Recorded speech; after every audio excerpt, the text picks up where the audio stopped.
जय श्री कृष्ण दोस्तों, इस वीडियो में एक कहानी के माध्यम से सुंदर सीख दी गई है, तो वीडियो को अंत तक जरूर देखना और चैनल को अभी तक सब्सक्राइब नहीं किया है तो सब्सक्राइब कर लो।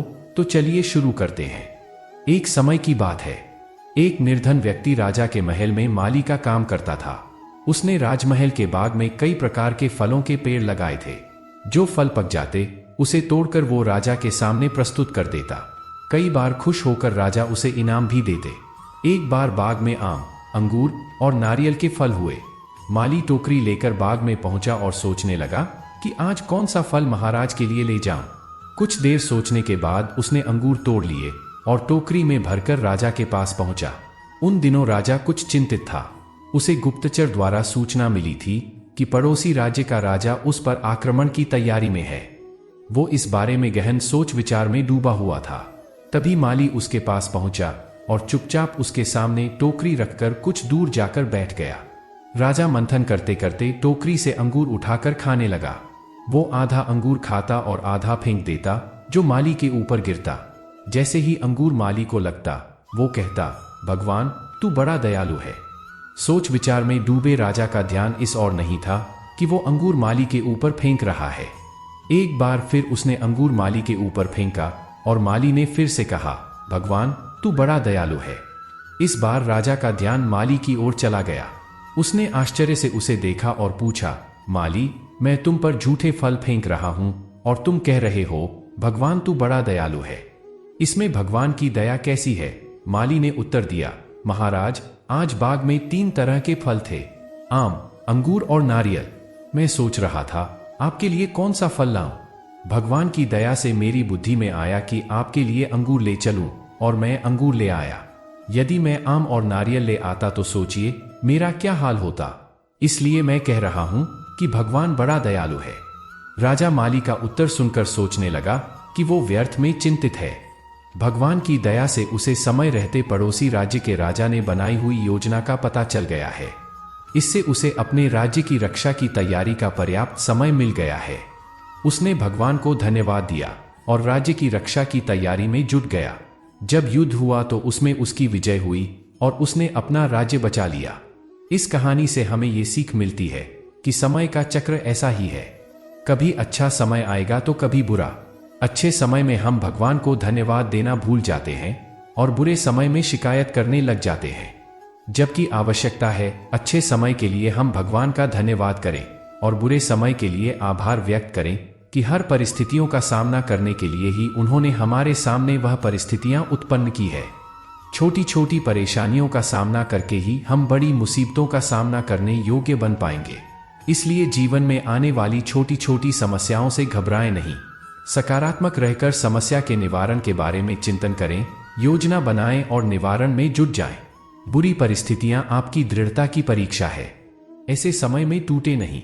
ये साबित कर दे कि आप हर परिस्थिति का सामना कर सकते हैं, उससे उभर सकते हैं और जीवन में आगे बढ़ सकते हैं। जीवन के उबड़ खाबड़ डगर पर चलकर ही आप दृढ़ और मजबूत इंसान के तौर पर खड़े हो पाएंगे। तुम क्यों व्यर्थ में चिंता करते हो? तुम क्यों भयभीत होते हो? कौन तुम्हें मार सकता है? आत्मा ना कभी जन्म लेती है, ना ही इसे कोई मार सकता है। यही जीवन का अंतिम सत्य है। जिसने मन को जीत लिया है उसने पहले ही परमात्मा को प्राप्त कर लिया है, क्योंकि उसने शांति प्राप्त कर ली है। ऐसे मनुष्य के लिए सुख दुख, सर्दी गर्मी और मान अपमान एक से है।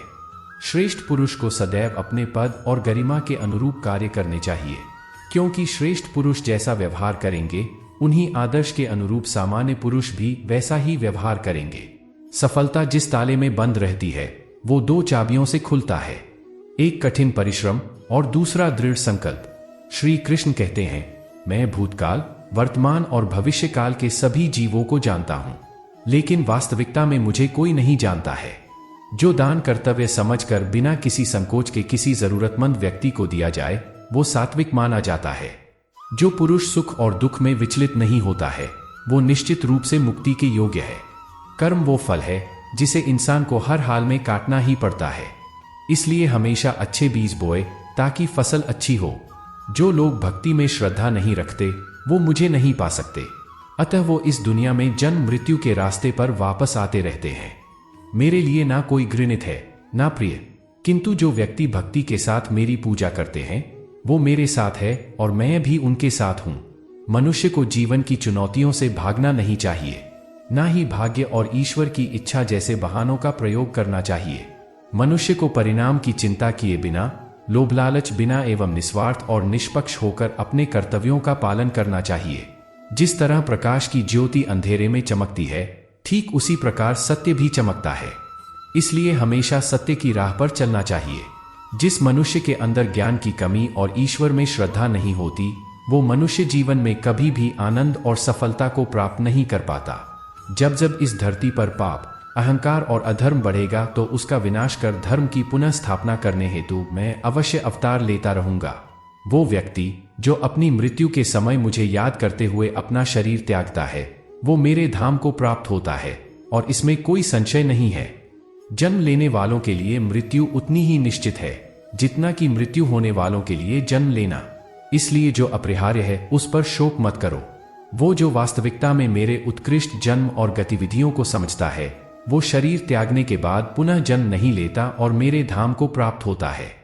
जो होने वाला है वो होकर ही रहता है और जो नहीं होने वाला कभी नहीं होता। ऐसा निश्चय जिनकी बुद्धि में होता है, उन्हें चिंता कभी नहीं सताती। अपने परम भक्तों जो हमेशा मेरा स्मरण या एक चित्त मन से मेरा पूजन करते हैं, मैं व्यक्तिगत रूप से उनके कल्याण का उत्तरदायित्व लेता हूँ।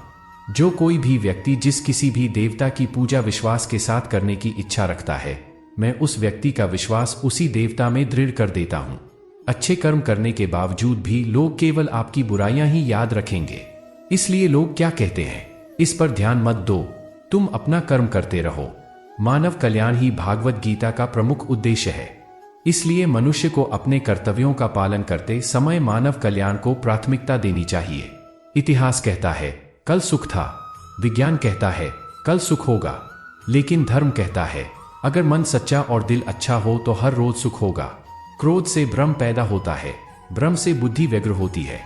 जब बुद्धि व्यग्र होती है तो तर्क नष्ट हो जाता है और जब तर्क नष्ट होता है तो व्यक्ति का पतन होता है। अपने आप को ईश्वर के प्रति समर्पित कर दो, यही सबसे बड़ा सहारा है। जो कोई भी इस सहारे को पहचान गया है वो डर, चिंता और दुखों से आजाद रहता है। मनुष्य को अपने कर्मों के संभवित परिणामों से प्राप्त होने वाले विजय या पराजय, लाभ या हानि, प्रसन्नता या दुख इत्यादि के बारे में सोचकर चिंता नहीं करनी चाहिए। ना तो ये शरीर तुम्हारा है, ना ही तुम इस शरीर के मालिक हो। यह शरीर 5 तत्वों से बना है, आग, जल, वायु, पृथ्वी और आकाश। एक दिन ये शरीर इन्हीं 5 तत्वों में विलीन हो जाएगा। मनुष्य का मन इंद्रियों के चक्रव्यूह के कारण भ्रमित रहता है, जो वासना, लालच, आलस जैसी बुरी आदतों से ग्रसित हो जाता है। इसलिए मनुष्य का अपने मन एवं आत्मा पर पूर्ण नियंत्रण होना चाहिए। मनुष्य को अपने धर्म के अनुसार कर्म करना चाहिए। जैसे विद्यार्थी का धर्म विद्या प्राप्त करना, सैनिक का धर्म देश की रक्षा करना। जिस मानव का जो कर्तव्य है उसे वो कर्तव्य पूर्ण करना चाहिए। मैं सभी प्राणियों को समान रूप से देखता हूँ। मेरे लिए ना कोई कम प्रिय है, ना ही ज्यादा। लेकिन जो मनुष्य मेरी प्रेम पूर्वक आराधना करते हैं वो मेरे भीतर रहते हैं और मैं उनके जीवन में आता हूँ। तुम्हारा क्या गया जो तुम रोते हो? तुम क्या लाए थे जो तुमने खो दिया? तुमने क्या पैदा किया था जो नष्ट हो गया? तुमने जो लिया यहीं से लिया, तुमने जो दिया यहीं पर दिया। जो आज तुम्हारा है कल किसी और का होगा, क्योंकि परिवर्तन ही संसार का नियम है। दोस्तों, हम आशा करते हैं कि इस वीडियो से आपने कुछ सीखा होगा। अगर आपको वीडियो पसंद आई हो तो वीडियो को लाइक करें, चैनल पर नए हो तो चैनल को सब्सक्राइब करें और बेल आइकन को प्रेस करना ना भूलें। तो मिलते हैं एक ऐसी नई वीडियो के साथ, तब तक अपना ख्याल रखें। जय श्री कृष्ण।